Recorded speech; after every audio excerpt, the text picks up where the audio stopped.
a Bíblia, com o pastor Natanael Rinaldi.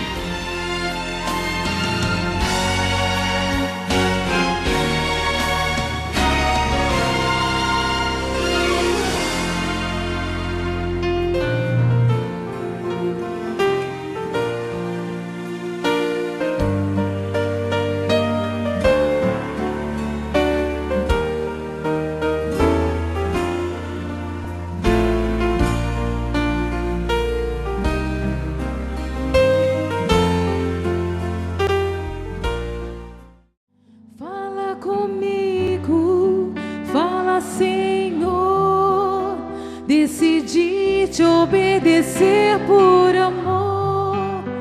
Eu preciso aprender o caminho do teu coração.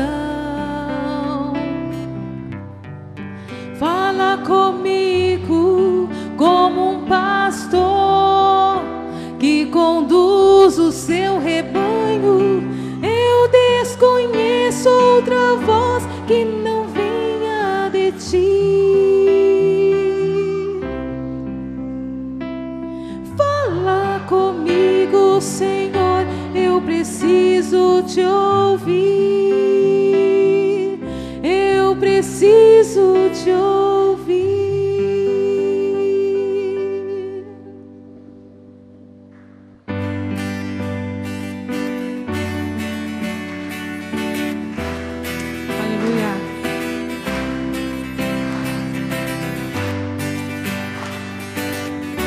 O Senhor está aqui. Peça para Ele para falar contigo nessa noite. Fala comigo, fala, Senhor. Decidi te obedecer por amor. Eu preciso aprender o caminho do teu coração. Fala comigo como um pastor que conduz o seu rebanho. Eu desconheço outra voz que não venha de ti. Ó, fala, Senhor. Fala comigo, Senhor, eu preciso te ouvir.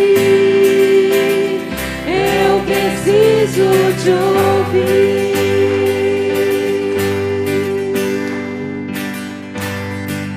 Sei que me falas através de um irmão.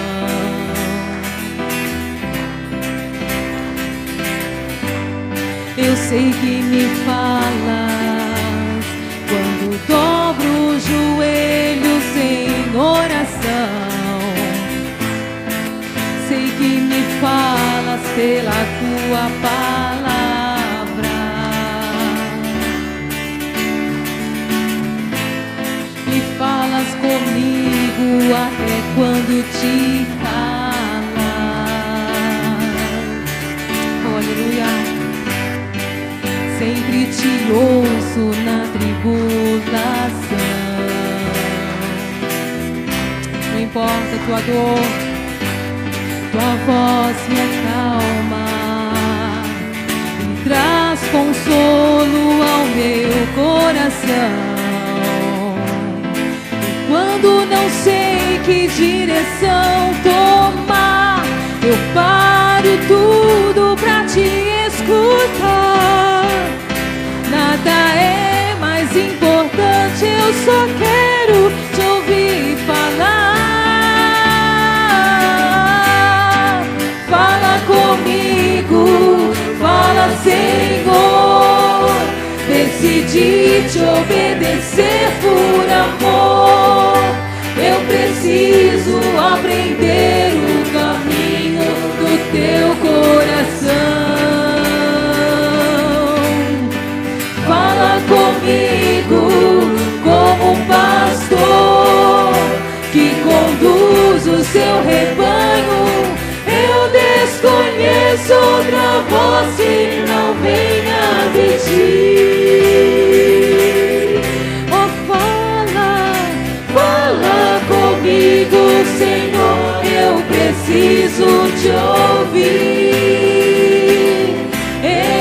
preciso te ouvir. Fala comigo, fala, Senhor. Decidi te obedecer por amor. Eu preciso aprender o caminho do teu coração.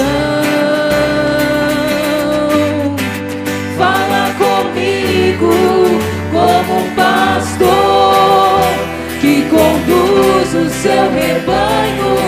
Eu desconheço outra voz que não venha de ti. Oh, fala comigo, Senhor, eu preciso te ouvir. Eu preciso te ouvir.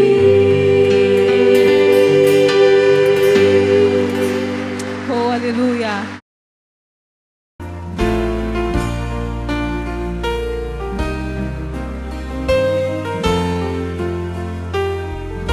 Cumprimento os irmãos, amigos, com a paz do Senhor. Abra sua Bíblia em Gênesis, capítulo 37.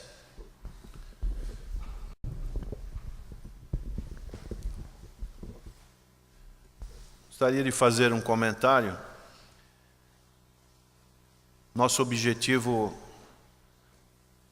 ao estar meditando sobre o livro de Gênesis, é trazer a pessoa do Senhor Jesus Cristo neste livro. Este livro, ele nos leva a pregar a respeito do Senhor Jesus Cristo. E outra coisa importante é que é o livro das primícias, o livro que nos fala de Deus, da criação de Deus, de como Deus criou o mundo.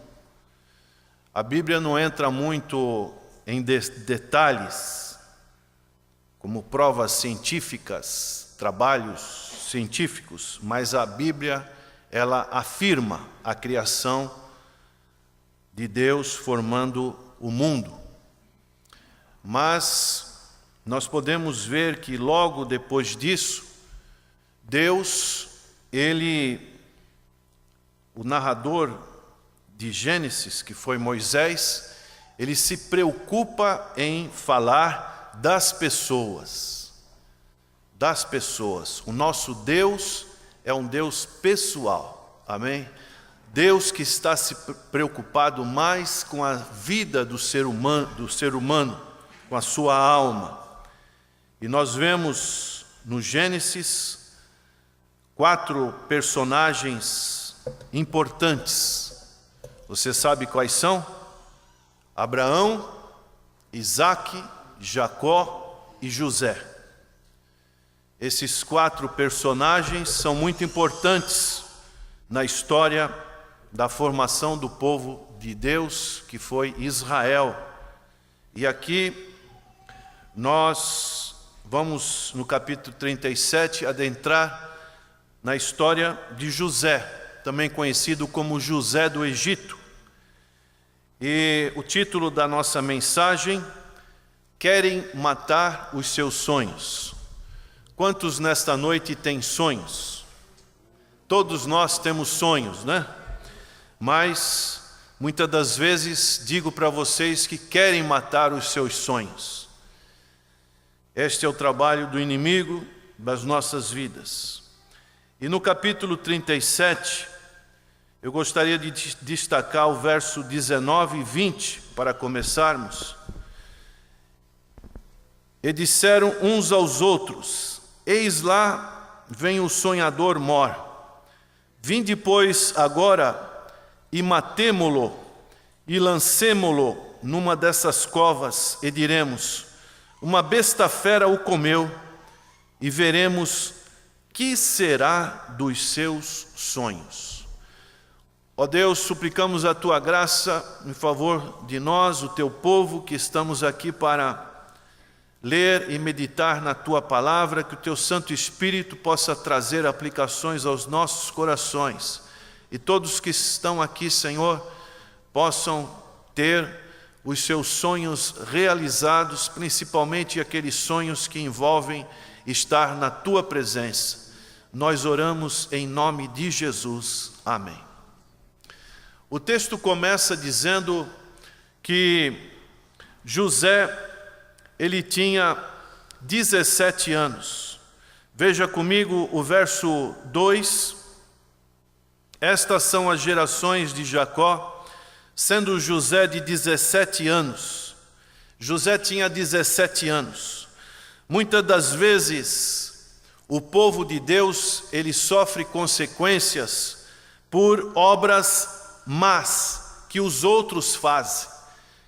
Estas obras más, elas podem trazer tipo consequência de perseguição religiosa, de genocídio, em muitas, não acontece aqui no Brasil, mas em muitas partes onde os missionários estão, em países fechados para o Evangelho, muitas das vezes há perseguição, há genocídio, matança de uma comunidade por causa de uma preferência religiosa, há roubo, há perseguição, há tantas coisas, torturas, pessoa fica longe da sua família, fica presa, e isso tudo por causa de más obras dos outros, trazendo consequências na vida do povo de Deus.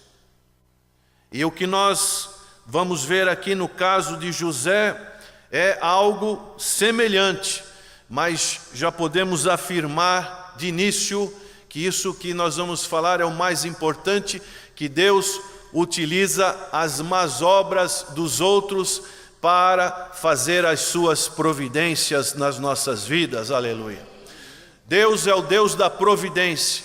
Por mais que os outros possam fazer mais obras contra as nossas vidas, Deus estando no controle das nossas vidas, Deus sendo soberano, Ele vai agir em seu favor, aleluia. E o exemplo de José é muito importante.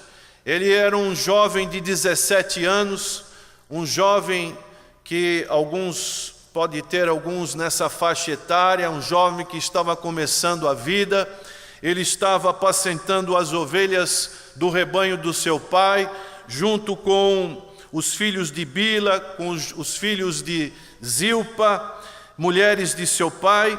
E José, às vezes um jovem de 17 anos, nessa faixa etária, é um tanto que imaturo. Não podemos esperar muitas coisas nessa faixa etária. Poucos são aqueles que têm já uma consciência das coisas e poucos já assumem compromissos. Mas José, podemos ver que ele era um tanto relutante. Ele era um tanto estulto. Por quê? Porque ele trazia a má fama dos seus irmãos.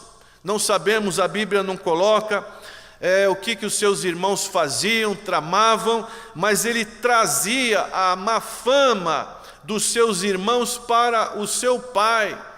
Era uma espécie de delator. Ele trazia essas obras, e isso dos seus irmãos, isso deixava ele numa situação de inveja, numa situação de que os seus irmãos o odiavam.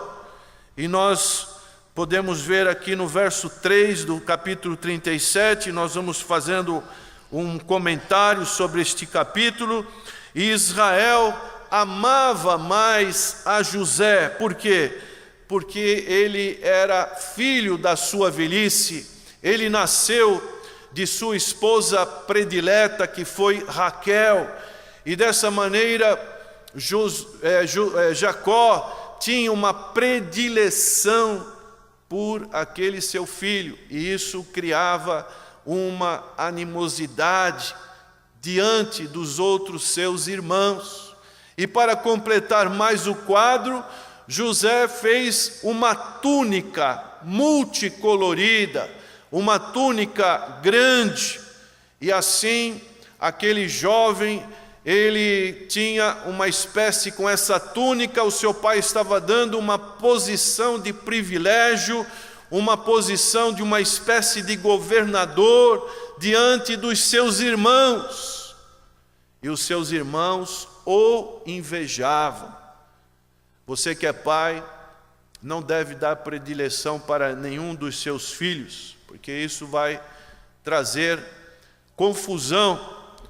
Mas, assim como aconteceu com Isaque, tendo predileção por Esaú, assim como aconteceu com Rebeca, tendo predileção por Jacó, assim também aconteceu com Jacó, tendo predileção por José.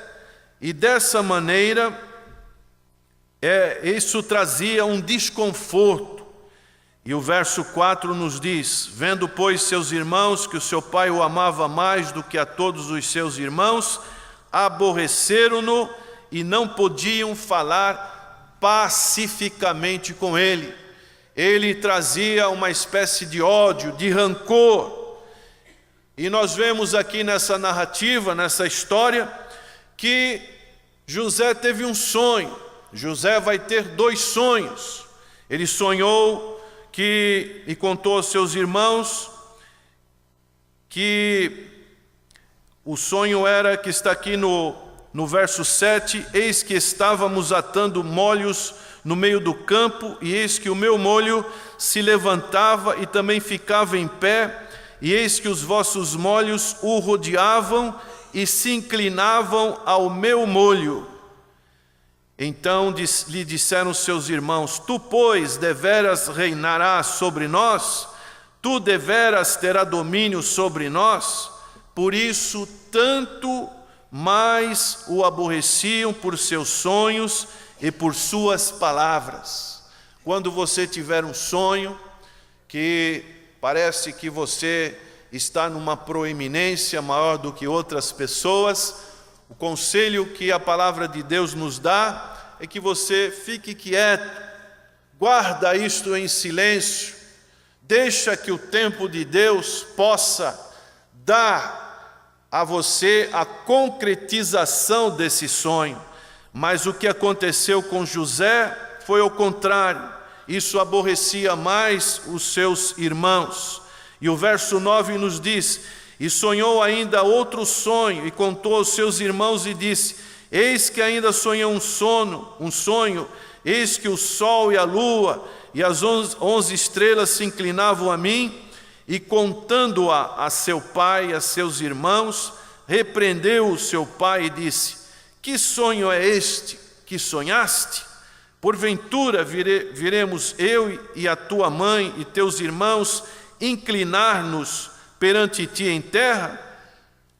Seus irmãos, pois, o invejavam. Seu pai, porém, guardava este negócio no seu coração. Esta era a situação da vida deste jovem José, um tanto que imaturo, mas que teve sonho. Os sonhos são dados em que momento? No sono. Os sonhos são dados no sono. E as visões?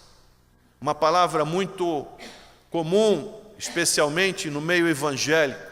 O irmão chega e diz: eu tenho uma visão de fazer esse tipo de trabalho, agir nesta área. O irmão teve aquela visão e ele vai se dedicar para que aquela visão se concretize. A visão é dada durante o dia, com os olhos abertos. O sonho é durante a noite. E aí a história prossegue e nos diz que seus irmãos, verso 12, foram apacentar o rebanho junto a Siquém. Siquém era um lugar distante de Hebrom. A família morava em Hebrom, que fica na parte sul de Israel. E Siquém ficava a 70 quilômetros de Hebrom. Siquém era um local onde anteriormente Diná, que era uma filha, irmã de José e dos outros irmãos, filha de Jacó, ela foi estrupada por um daqueles moradores de Siquém, que era um filho do governante. E aquilo trouxe uma revolta muito grande para a família, para os irmãos de José. E aqueles irmãos foram lá e mataram os moradores de Siquém. Agora o rebanho, os filhos de Jacó estavam indo para justamente esta região, que era uma região de conflito, uma região que provavelmente os seus moradores iriam talvez trazer uma vingança. Daí a preocupação de Jacó. Então o texto nos diz, no verso 13, disse pois Israel a José: não apacenta os teus irmãos junto de Siquém? Vem e enviar-te-ei a eles. E ele lhe disse: eis-me aqui. E ele lhe disse: ora, vai e vê como estão os teus irmãos e como está o rebanho, e traze-me resposta. Assim o enviou do vale de Hebrom, e José veio a Siquém, e achou um varão, porque ele andava errado pelo campo, e perguntou-lhe o varão, dizendo: que procuras? E ele disse: procuro meus irmãos. Dize-me, peço-te, onde eles apacentam. E disse aquele varão: foram-se daqui, porque ouvi-lhes dizer: vamos a Dotã. José, pois, seguiu os seus irmãos e achou-os em Dotã. Aonde ficava Dotã? Dotã ficava mais ou menos mais 15 quilômetros além de Siquém. Dotã futuramente foi um lugar onde Eliseu ele teve uma emboscada diante dos exércitos dos sírios, e os exércitos dos sírios queriam matar o profeta de Israel, e num certo momento eles estavam ali na casa de Eliseu, cercando a Eliseu, e Geazi, que era aquele que cuidava, o escudeiro de Eliseu, ele saiu e viu um grande exército dos sírios querendo cercar a casa de Eliseu. E Eliseu então saiu e pediu para Deus abrir os olhos daquele jovem, e Eliseu orou, e Deus abriu os olhos daquele jovem, e aquele jovem viu o grande exército de Deus, Jeová, o Deus de Israel, com cavalos, com carros de guerra, que era muito mais poderoso do que o exército sírio. E naquela hora Eliseu orou, e Deus fez cegar aquele exército, e eles foram levados para Samaria. Ali Eliseu sentiu a presença de Deus, mas infelizmente José não sentiu a presença de Deus quando estava neste local em Dotã. Eu pergunto para você nesta noite: você está sentindo a presença de Deus nesta hora? Louvado seja o nome do Senhor. Sentiu que Deus está com ele, Deus está com nós, aleluia, Deus está conosco, aleluia. E dessa maneira, quando aqueles irmãos, no verso 18, viram-no de longe, e antes que chegasse a eles, conspiraram contra ele para o matarem. Os próprios irmãos queriam acabar com a vida de José, e disseram uns aos outros: eis lá vem o sonhador mor. Vinde, pois, agora e matemo-lo e lancemo-lo numa destas covas, e diremos: uma besta fera o comeu, e veremos que será dos seus sonhos. E ouvindo Rúben, que era o primogênito, livrou-o das suas mãos e disse: não lhe tiraremos a vida. Também lhes disse Rúben: não derramais sangue, lançai-o nesta cova que está no deserto, e não lanceis mãos nele, para livrá-lo das suas mãos e para torná-lo a seu pai. E aconteceu que, chegando José a seus irmãos, a primeira coisa que eles fizeram: tiraram a túnica. Quer dizer, destituíram aquele símbolo que José trazia, que era um símbolo de privilégio, que era um símbolo de governança diante dos seus irmãos.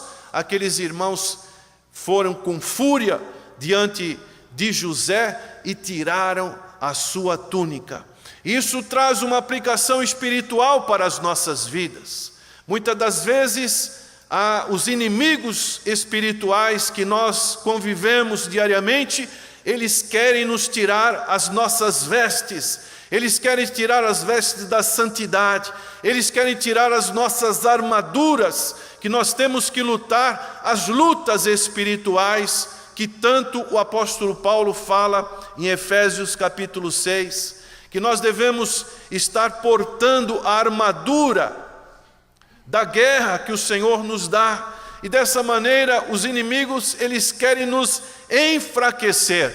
Mas nesta noite você está aqui e a palavra de Deus está dizendo, e o Espírito Santo de Deus está nos mostrando que nós devemos estar sendo fortalecidos na força do poder do Senhor dos exércitos, aleluia. Não permita que tirem as suas túnicas. E dessa maneira tiraram a sua túnica, a túnica de várias cores que trazia, destituíram esta posição especial que deixava ele governante diante dos seus irmãos, e queriam matar os seus sonhos, queriam fazer com que os seus sonhos acabassem. Assim também, muitas das vezes, circunstâncias nas nossas vidas querem fazer com que os inimigos tentem matar os sonhos que Deus nos dá, aleluia. Oh, louvado seja o nome do Senhor. O Senhor tem te chamado para ser mais um no ministério da sua igreja. O Senhor tem te chamado para fazer a obra no ministério da igreja, seja ela qual for. Não desista do seu sonho. Deus dá a revelação para você, Deus mostra para você, Deus faz com que circunstâncias aconteçam na sua vida, mas não desista dos seus sonhos, não deixe que circunstâncias façam matar os sonhos que Deus tem revelado para a sua vida. Louvado seja o nome do Senhor. E dessa maneira agora, meus irmãos, aquele jovem de 17 anos, um jovem imaturo, um jovem sem muito preparo, ele passa por uma provação muito grande, por uma prova muito grande. O verso 24 nos diz: e tomaram-no, lançaram na cova, porém a cova estava vazia, não havia água nela. Quando nós lemos cova aqui na minha tradução bíblica, talvez na sua seja uma cisterna. Cisterna, o que é? Muitos não sabem. São uma espécie de um buraco, de uma cavidade, que normalmente tem uma espécie de uma argila, uma pedra, em que quando a chuva cai do céu, é feito um córrego, e esta chuva é canalizada para essa cisterna, para dar água para as pessoas, para o gado, para as plantações. Então se usava muito, ainda se usa muito no interior, essa cisterna. Mas na providência de Deus, esta cisterna estava vazia, não tinha água nela. E nós vemos na sequência, depois disso, diz aqui o verso 25, os seus irmãos se assentaram a comer pão, levantaram os olhos e olharam, e eis que uma companhia de ismaelitas vinham de Gileade, e seus camelos traziam especiarias e bálsamo e mirra, e iam levar isso ao Egito. Aqui nós vemos seus irmãos numa atitude de total indiferença para com José. José, não diz o texto bíblico que ele começou a clamar, a resmungar para os seus irmãos: me tirem daqui, eu vou contar para o meu pai. Nada disso. José estava calado, não abriu a sua boca. Assim como Abel, quando foi vítima do seu irmão Caim, ele também não abriu a sua boca. assim como foi o Senhor Jesus Cristo, na mão dos seus próprios irmãos que foram judeus, ele foi entregue, e a Bíblia diz em Isaías capítulo 53, verso 7, que ele foi como uma ovelha muda diante dos seus tosqueadores, ele não abriu a sua boca, louvado seja o nome do Senhor, ele permaneceu em silêncio.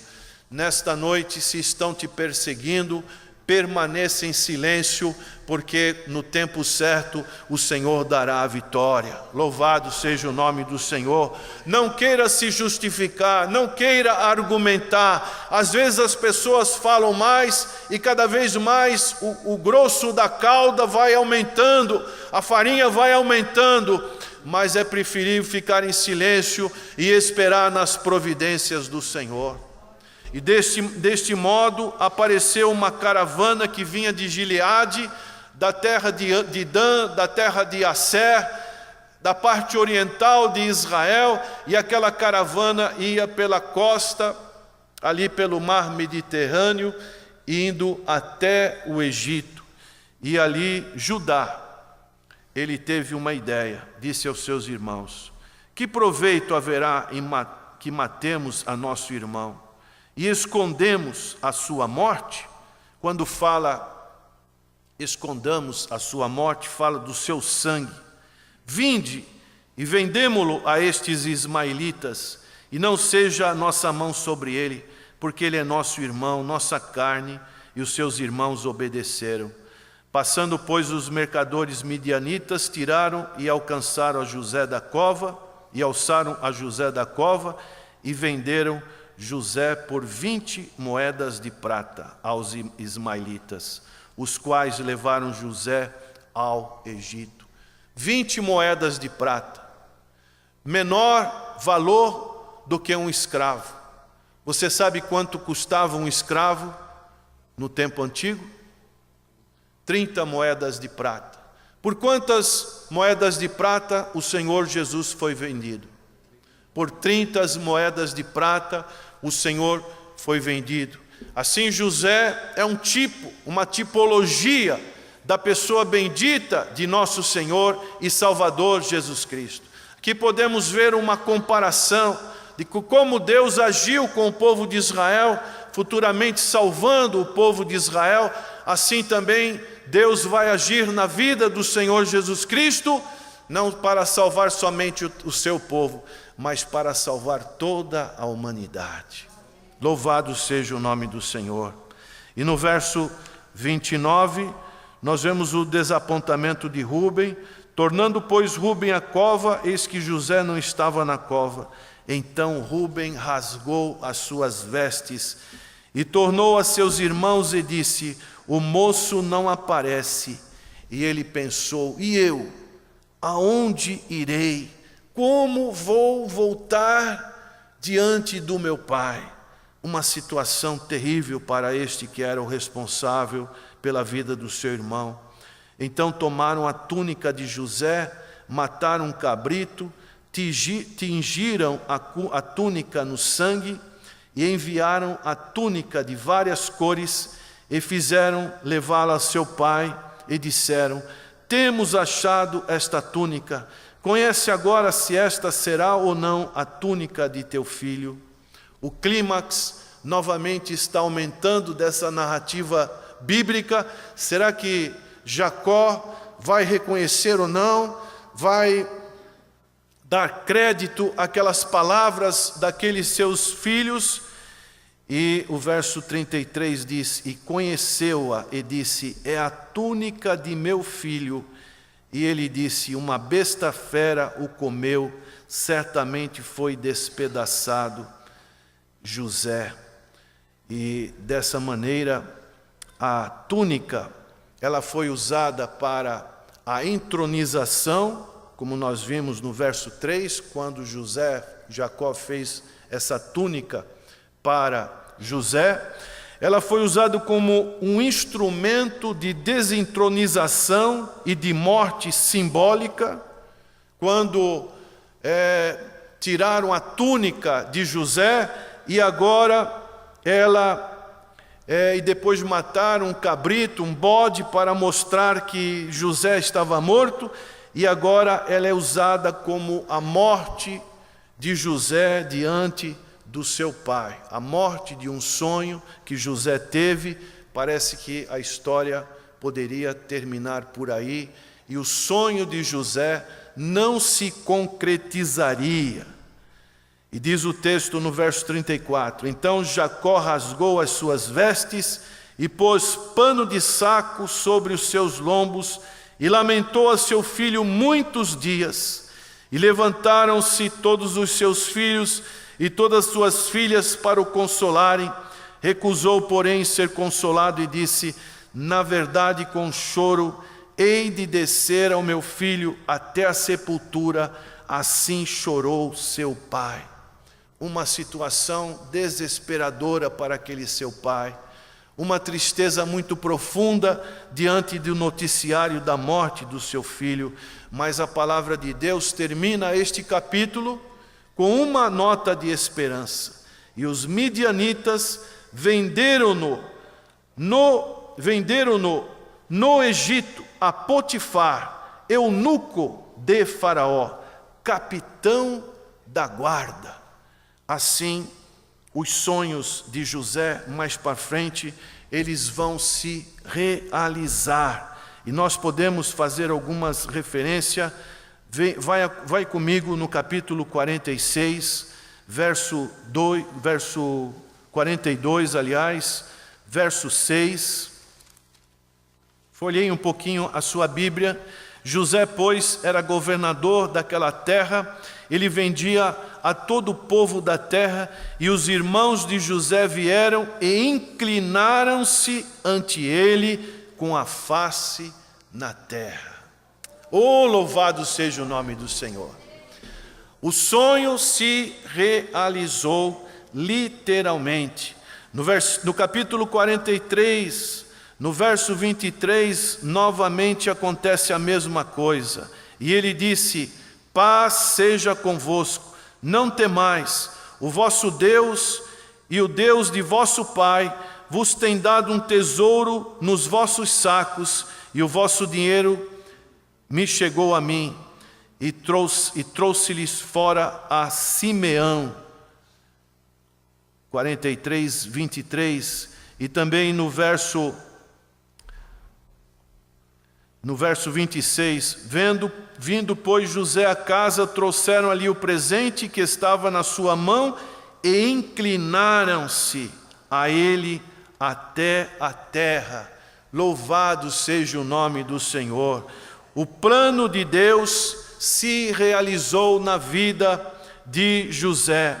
Os seus irmãos curvando-se diante de José. Mas vejam os irmãos e amigos, que muito mais do que este reconhecimento de autoridade que José vai ter depois diante dos seus irmãos, ele agora é governador do Egito, e ele será um instrumento nas mãos de Deus para preservar ao seu próprio pai e preservar a sua própria família. 70 pessoas chegaram ali no Egito com muita fome, e a providência de Deus fez com que José pudesse estar dando a salvação para os seus familiares. O plano de Deus se cumpriu, e nós podemos dizer com bastante segurança, Deus usa as próprias más obras humanas para realizar os seus planos. Aleluia! Repita comigo, Deus usa as próprias obras más humanas para realizar os seus planos. Mesmo que obras más estejam acontecendo, parecendo na sua vida, se você estiver nas mãos do Senhor, Deus pode usar essas obras más para fazer as suas providências nas suas vidas. Louvado seja o nome do Senhor. E essa foi a história que é o principal da nossa mensagem, na pessoa de nosso Senhor Jesus Cristo. Fizeram obras más na vida do Senhor Jesus Cristo. Entregaram Ele diante das autoridades. negaram que ele era o Messias, deixaram ser crucificado, levaram ao sepultamento a morte, mas o Senhor Jesus Cristo ressuscitou, ascendeu ao céu e ele prometeu que voltará. Passou por todas essas circunstâncias más, para quê?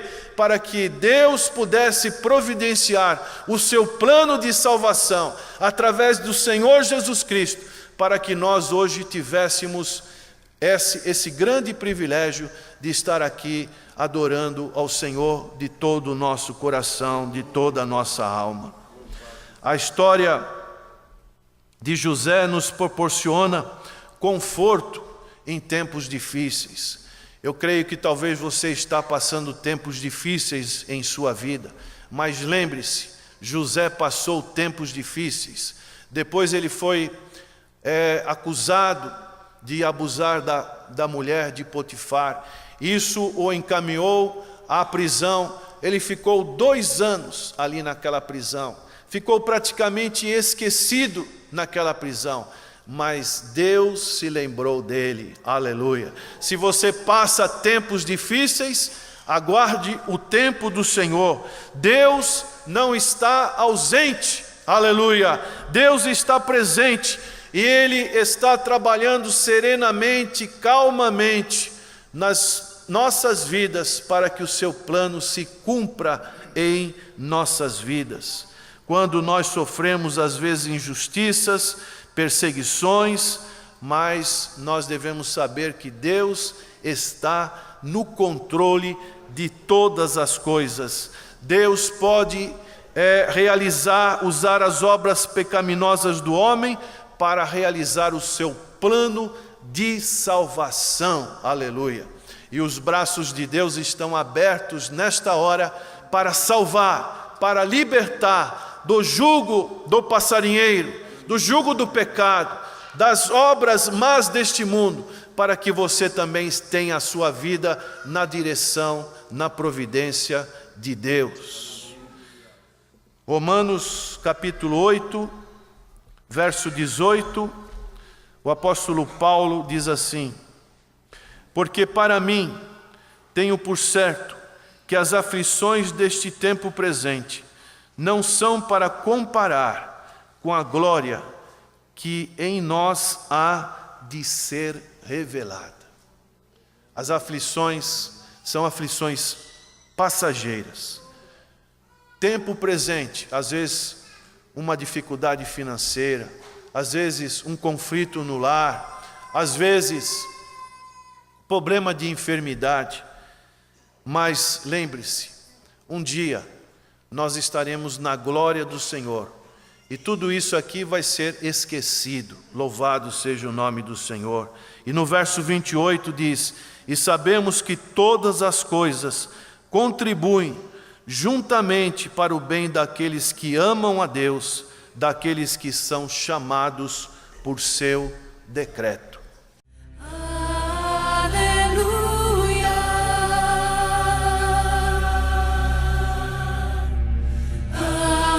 aleluia. A primeira pergunta que nos chega hoje é da Ana, de São Vicente. Ela pergunta o seguinte para o senhor pastor: no arrebatamento da igreja, vamos subir somente com o Espírito? Quero dizer à nossa consulente de São Vicente, irmã Ana, que o Espírito se separa do corpo na hora da morte. Sobe o Espírito para o céu. O corpo fica na sepultura aguardando o arrebatamento. Então, no arrebatamento se dará a ida total da pessoa total para o céu em corpos glorificados.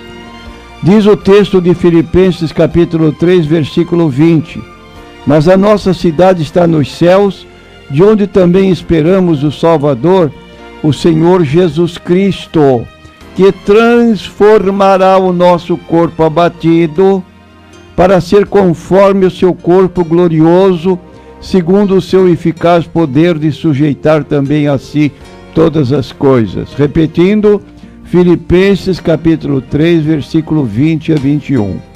Agora, queremos dizer o seguinte, que a passagem mais específica quanto ao arrebatamento, ela se encontra em 1 Tessalonicenses, no capítulo 4, quando o apóstolo Paulo primeiro relatou que os que estão em Cristo no céu retornarão com Cristo. Com que propósito? Para se juntar aos seus corpos que estão na sepultura e dar margem à ressurreição. É preciso que entendamos, nós não cremos na recriação do corpo. Isso é ideia estranha à Bíblia Sagrada. A Bíblia fala de ressurreição do corpo. Para que ocorra, é o que se dá ou que se deu no relato bíblico da filha de Jairo, que está em Lucas 8, 54 e 55. Jesus chegou à casa de Jairo já com a informação de que a menina tinha morrido. A multidão chorava. Jesus entrou até o quarto onde a menina estava, com 3 discípulos, o pai e a mãe da menina. A menina deitada, ele disse, Talita cumi, menina, te digo, levanta-te. Diz o versículo 55 do capítulo 8 de Lucas. Voltou-lhe o espírito e ela reviveu. Então algumas pessoas dizem, ora, se eu vou com Cristo para o céu agora, por que então Jesus precisa vir aqui para buscar a sua igreja? E não leva apenas os vivos. Porque Jesus trará com ele os que foram antes, para que se possam juntar aos corpos e aí se dar a ressurreição.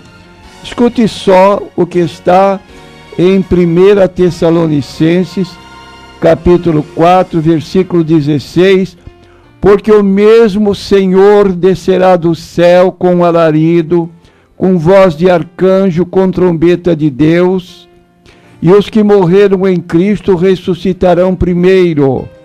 Depois nós, os que ficarmos vivos, seremos arrebatados, juntamente com eles nas nuvens, a encontrar o Senhor nos ares, e assim estaremos para sempre com o Senhor.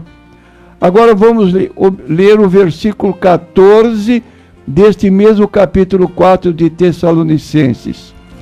Se cremos que Jesus morreu e ressuscitou, assim também aos que em Jesus dormem, Deus os tornará a trazer com ele. Isto é, os espíritos dos que estão no céu virão com Cristo para se juntar aos corpos e se dar a ressurreição do corpo. Como é que isto ocorrerá? Nós temos em 1 Coríntios, capítulo 15, o apóstolo Paulo falando desse mistério que estava encoberto. Repetindo, 1 Coríntios, capítulo 15, versículo 51 a 53. Eis aqui vos digo um mistério. Um mistério é um segredo revelado. Agora, era um mistério, até Paulo esclarecer. Na verdade, nem todos dormiremos, mas todos seremos transformados.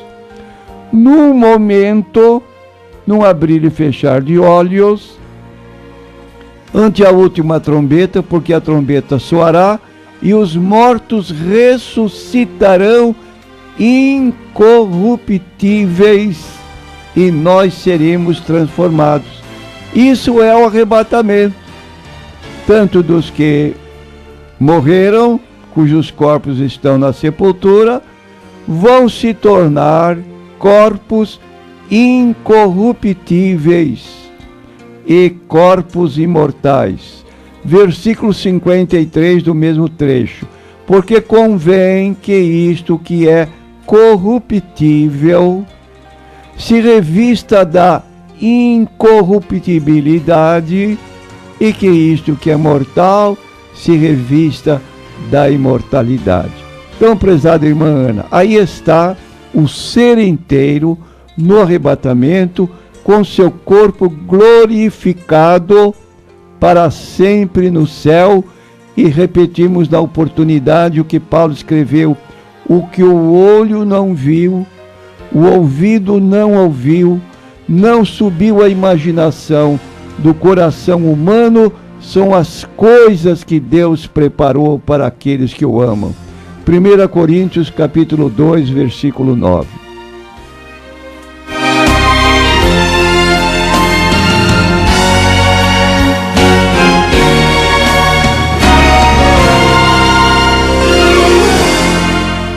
O Valdir, do Paicará, pergunta o seguinte, pastor: o que está escrito em Atos capítulo 15, versículo 29, é válido para os nossos dias? Vou ler aqui, pastor, o que está escrito. Atos capítulo 15, versículo 29.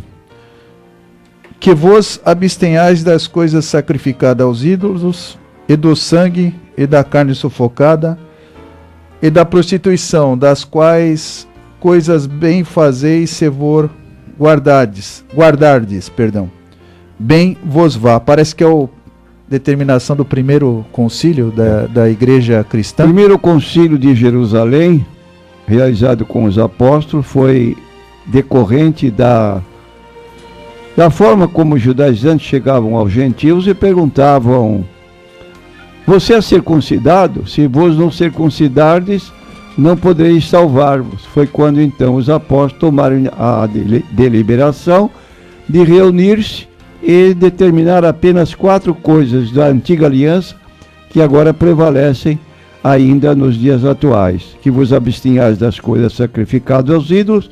Naturalmente isto é decorrente do pecado de idolatria, de acordo com 1 Coríntios 10, 19 e 20. Segundo, do sangue, não comer o sangue do animal, porque quem dá vida é Deus. Logo, o sangue do animal deve ser jogado fora, ou seja, na terra, não se aproveitar para fazer deles alimento. Carne sufocada, da mesma forma, não sufocar o animal, o frango, a galinha, etc., a ave, e comer apenas com o sangue derramado. E da prostituição, que é o pecado fora do casamento. Agora, é bom frisar, né, pastor, que a comida do sangue de animal não tem nada a ver com transfusão de sangue, né? Não, isso são interpretações de homens, porque as pessoas que hoje proíbem transfusão de sangue, já há um tempo atrás, se quiserem a data, o documento, eu tenho em mãos, quer dizer, tenho em casa, proibiram a vacina. Vacina é uma invalidação da lei que Deus deu a Noé. Lá no capítulo 9 do livro de Gênesis.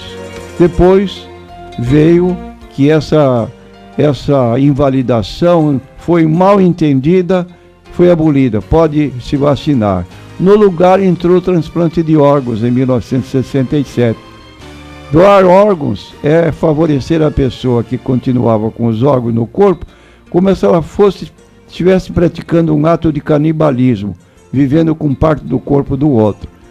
Depois de tempo, anularam essa proibição. E agora entraram com transfusão de sangue desde 1945, mas eu tenho literatura desse grupo que prova que essa medida é uma medida antipática, própria de pessoas que não temem a Deus, que não respeitam a vida alheia. E nós temos o grande exemplo de transfusão de sangue do próprio Jesus em 1 João 3,16. Ele deu a sua vida por nós, deu seu sangue na cruz. Nós devemos dar a nossa vida, o nosso sangue para o nosso irmão quando é preciso. A pessoa, por qualquer meio de operação, precisa de transfusão de sangue. Vamos lá doar sangue, é solidariedade humana. Prezados telespectadores, estamos chegando ao final do nosso programa Consultando a Bíblia. Queremos agradecer a sua preferência, estar nos ouvindo e vendo, e queremos agora fazer uma oração em favor de todos que estão em sintonia conosco, pedindo a bênção de Deus sobre nós neste momento. Oremos a Deus. Senhor nosso Deus, clamamos a Ti nesta hora, agradecidos pela oportunidade que nos concedeste de ter transmitido a Tua palavra e que esta palavra possa ficar indelevelmente gravada em cada mente, em cada coração. E abençoa, Senhor, os familiares também daqueles que estão participando deste programa. Atende-nos, em nome de Jesus, nós pedimos. Amém.